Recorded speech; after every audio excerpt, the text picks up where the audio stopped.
Hello and welcome back to Planescape Torment Enhanced Edition with me, Bardon. So we're here with the Nameless One and Mort, and we just finished on the 3rd floor, and we're going to make our way down to the 1st floor. But first of all, I want to check here because this was locked the last time, and I want to use the pry bar on it. There we go.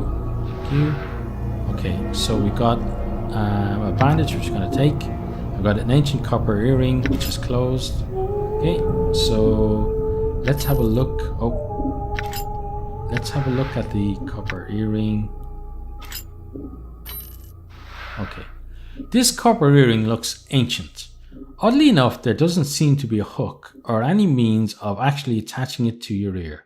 A series of strange grooves have been carved on the inside of the earring. However,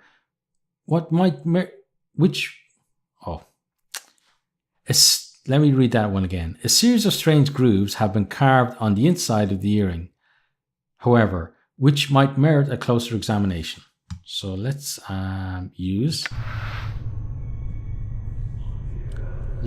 examine the grooves. The grooves are evenly spaced along the inside of the earring. Upon closer examination, they remind you of small fangs. They are definitely man-made, but you can't figure out what they were intended for. So we could insert our fingernail into the notch that matches where the triangle was pointing in the fang circle you saw on Zombie 79's forehead. So let's try that. You hook your fingernail into the 3rd groove from the top and press it inwards. As you do, there is a click and the top of the earring snaps open. Not only can you wear the earring now, it also looks like there is a secret compartment inside the earring. Well, let's shake the earring to see if anything comes out. You shake the earring, but nothing comes out. Whatever was hidden in the earring is gone now. Well, let's put the earring away then. Okay, so now we can pop that on here. Now, how about this one? We still need to identify it. Okay, so that's going to be sometime in the future. Now, was this one locked as well? Or is this where we were just getting a Bardon fluid before? Yeah, that one wasn't locked, okay? How about here? No, okay, well then, let's pop ourselves downstairs. Okay, so now we're on the 1st floor, which I guess if the game is using the American system, I guess this is the ground floor, or the equivalent of the ground floor for people from Ireland and UK. Okay, this stuttering corpse has had its eyes sewn shut as well as its mouth, and the number 732 is carved into its brow. The threadwork that keeps its ocular cavities sealed looks extremely old. You wonder if the eyes were sewn shut before or after the man's death. You notice he is carrying a huge tome in his hands, as if taking it somewhere. Well, let's try to take the tome from his hands carefully. You carefully take the tome from the corpse's hands. It doesn't seem to notice. The tome appears to be a book of enchantments and wards. It is filled with diagrams and charts detailing various aspects of the necromantic arts. The book itself is extremely heavy. As awkward as a zombie is, it must be extremely strong. So don't start a fight with the zombie then. Let's leave him in peace then. Okay, and then let's actually have a look at this tome. This worn leather-bound tome lists diagrams and charts detailing several minor wards and enchantments. There are numerous drawings of skeletons, bones, and the manner by which they may be preserved over time.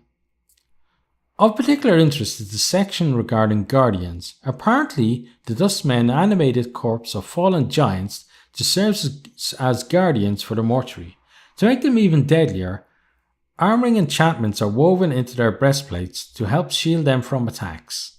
The book is much too complex for you to absorb all at once, but it looks as if you could refer to certain sections when the need arises. Okay, so that might be something useful in the future then. Okay, good. Now let's continue on.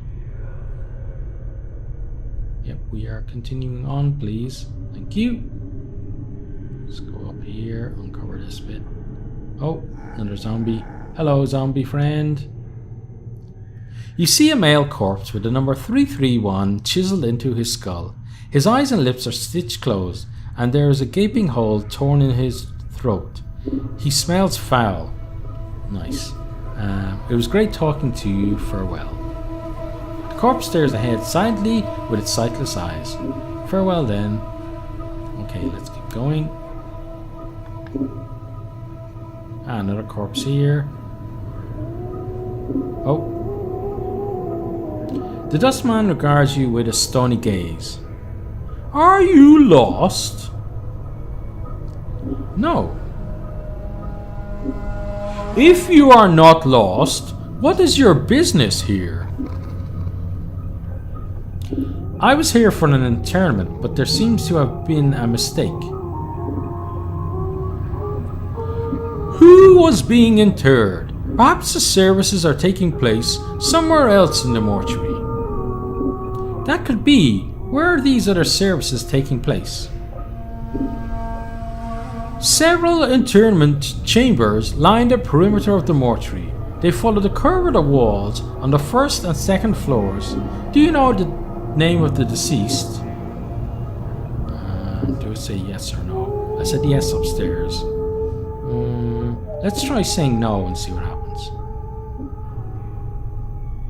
Then you should check with one of the guides at the front gate. They can assist you. Very well, thank you. Nah, so we got out of that. Ha ha ha. Nice. Let's talk to Mr. Zombie now. He won't give us as much trouble, hopefully. The reanimated male corpse has the numbers 1041 carved into its forehead. Despite its taut, desiccated flesh, it is apparent that its features once had a rather exotic cast to them. The zombie's lips have been stitched closed, most likely to prevent it from moaning incessantly, and it smells strongly of formaldehyde. So, seen anything interesting going on? The corpse continues to stare at you. Okay, let's leave it in peace. Now there's nothing. Oh, what's this? This is an odd. There is an odd symbol on this plaque. It looks like a screaming skull with sharp blades protruding from its sides. Oh, nice. Thankfully that's not my skull. What's over here then? Heavy metal pipes run from the floor, I guess, to the into the wall. Okay, I was going to say to the ceiling, but into the wall works as well. Oh, hello. Hello, hello, yes. This woman's corpse pauses in its trudging about. As you approach, you notice the number 114 is carved into her forehead. Her mouth has been sewn shut, but the threading is slowly coming loose, and faint moans issue from her lips. So, doing anything later? The corpse continues to stare at you. Farewell then. I guess neither of these guys are going to get a date at this rate. So let's continue. Can we not go that way? Oh, where else do we go then? Can't go there. I guess we have to go all the way around. Okay, well, let's do that.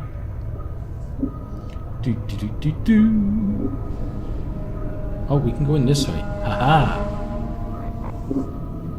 Or is this the way we came from? No, because we're uncovering new ground. Okay, good. He looks like... Yeah, he looks like a guard. Maybe we don't want to talk to him.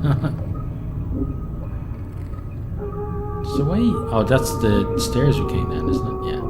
Okay, so let's continue on down this way, and we worry about the area next to the guard later. Okay, so there's nothing really there. Oh, what's this? These metallic blue tapestries are made of thin chain links. Ooh, nice. It's actually pretty artistic. You know, using chain links to actually make a tapestry. Sure, it took a long time for whoever did it. Lots of guards. Yes, nice guards. Don't kill us, please. Or if you do, kill Mort first. Okay, what's this? This plaque on the beer says, "Here lies Dionara." Looks like Dionara. Or Dionara, maybe. Okay, I think... let's have a look at the map and see. So we've been there. We've been up there.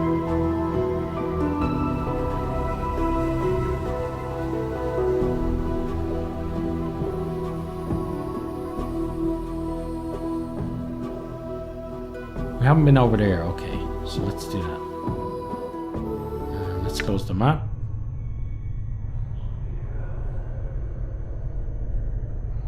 So what's this thing here? This looks like a large tomb. The marble surface gives it a rather elegant look. Who's this person? Oh, that's maybe the ghost of the person then. Okay. You see a strikingly beautiful ghostly form before you. Her arms are crossed and her eyes are closed. She has long flowing hair and her gown seems stirred by some ethereal breeze. As you watch, she stirs slightly and her eyes flicker. Should we talk or should we wait? Let's wait. You! What is it that brings you here? Have you come to see firsthand the misery you have wrought? Perhaps in death I still hold some shred of use for you, my love. Okay, so apparently we know this lady. And seeing she did the voice there, I don't think I need to do it. But let's cover the rest of what is there at least. Her eyes slowly open and she blinks in confusion for a moment, as if uncertain where she is. She looks around slowly, then she sees you. Her tranquil face suddenly twists into a snarl. Okay, and then we heard what she said. Okay. Who are you? The spirit makes a begging motion with her hands. How can it be that the thieves of the mind continue to steal my name from your memory? Do you not remember me, my love? The ghost stretches out her arms. Think. Her voice becomes desperate again. The name, Dionara, must evoke some memory within you. No, I'm sorry, my memories are lost. Or I could lie. No, I'm going to be honest. Then it is as I feared. I am truly lost to you. And what was once an inconvenience for you, you now have the excuse to discard me as you have my memory. Inconvenience? Discard you? I do not know you, spirit. My memories are no more. Tell me, who are you? What do you know of me? You are one both blessed and cursed, my love, and you are one who is never far from my thoughts and heart. Blessed and cursed? What do you mean? The nature of the curse should be apparent, my love. Look at you. She points at you. Death rejects you. Your memories have abandoned you. Do you not pause and wonder why? I'm still trying to get my bearings, actually. What else can you tell me about myself? I know that you once claimed you loved me, and that you would love me until death claimed us both. I believed that, never knowing the truth of what you were, of who you were, what you were. And what am I? I cannot. She suddenly freezes and she speaks slowly, carefully, as if her voice frightens her.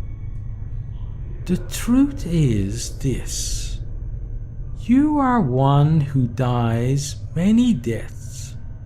These deaths have given the knowing of all things mortal. and in your hand lies the spark of life and death. Those that die near you carry a trace of themselves that you can bring forth. As they, maybe it's they, so let's try and sound this out. Deionara, okay. As Deionara speaks the words, a crawling sensation wells up in the back of your skull. You suddenly feel compelled to look at your hand. As you lift it up and look at it, you can see that the blood coursing sluggishly through your arm, pouring into your muscles, and in turn giving strength to your bones. Whoa. Updated my journal. And you know, Deionara is right. You suddenly remember how to coax the dimmest spark of life from a body and bring it forth. The thought both horrifies you and intrigues you. Okay, so let's see this now. Note, you've remembered how to raise others from the dead. To access this ability, select the Special Abilities button in the quick menu. You can only use this on party members that have died in your presence. It will not work on anyone who does not travel with you, and will not work on party members you remove from the party while they are dead. Okay? I had other questions. What is it you wish to know? Can you tell me where I am? Where are you? Why, you are here with me, my love. As in the times when life was something both of us shared. Now it is the eternal boundary that separates us. So let's see what she has to say about the eternal boundary. Deionara sounds saddened. It is a barrier of fear you shall never cross, my love. It is the barrier between your life and what remains of mine. I see. Perhaps you could answer some other questions. This is a bit weird, like it's his dead lover and he's just pumping her for information. I need to escape this place. Can you help me? As you're about to ask Deionara the question, it catches in your throat. It occurs to you that if you tell her you are looking for an escape route, she may feel you are abandoning her. If you are going to ask her how to leave, you need to be delicate about it. Okay?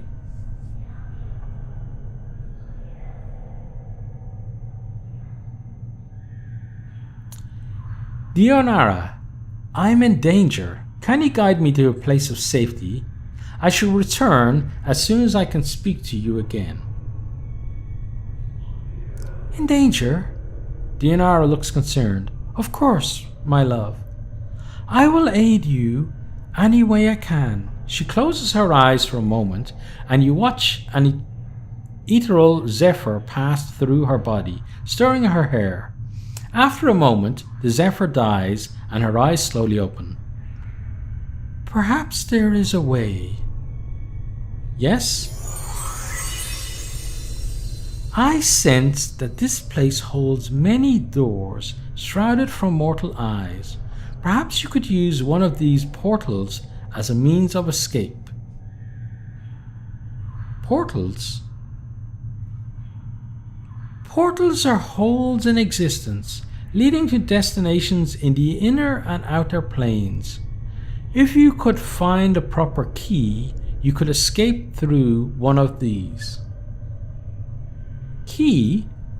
Deionara pauses for a moment, as if attempting to remember. Portals will reveal themselves when you have the proper key. Unfortunately, these keys can be almost anything. An emotion, a piece of wood, a dagger of silver glass, a scrap of cloth, a tune you hum to yourself. I fear that the Dustmen are the only ones who would know the keys you could use to leave their halls, my love. I see, I had some other questions. Actually, no, I don't. Okay. Nothing now, Deionara, though I shall return. Farewell.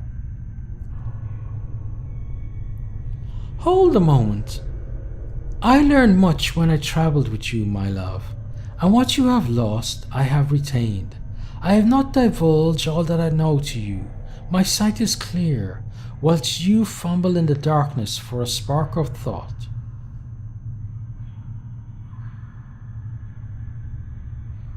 And what is it your sight sees that I do not?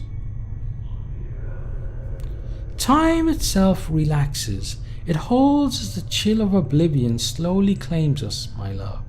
Glimpses of things yet to come swarm across my vision. I see you, my love. I see you as you are now, and... Dianara growls quietly.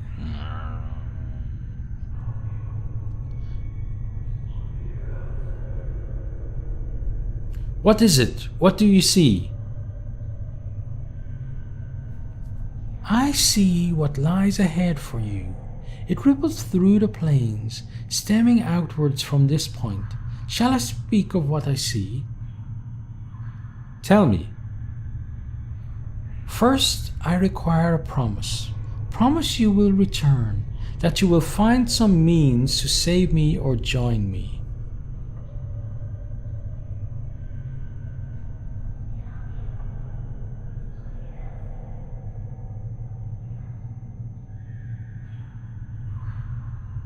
I will do what I can.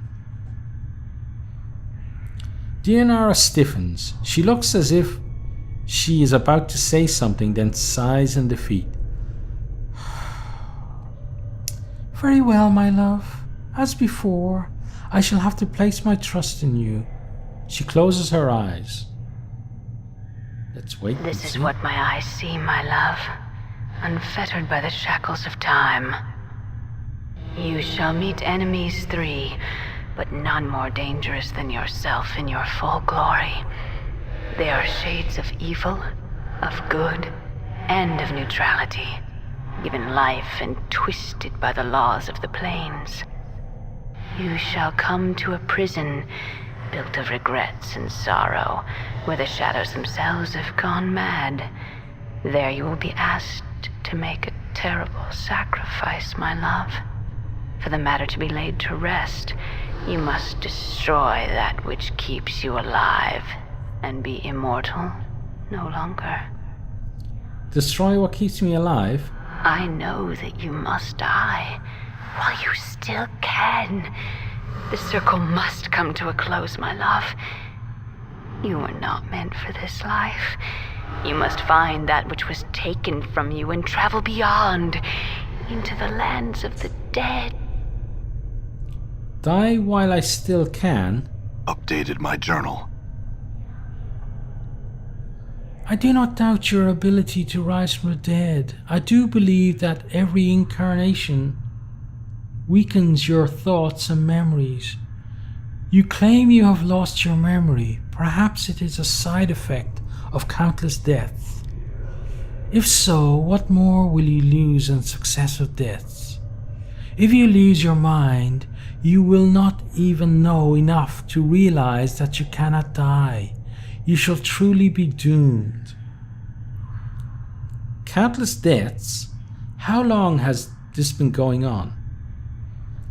I do not truly know, except that it has gone on long enough. Okay, farewell, Dianara. I shall wait for you in death's halls, my love. She smiles, but there is only sadness in the air. She closes her eyes, and with an ethereal whisper, she fades. That actually is pretty sad, like that. Obviously, she's been with him for a long time.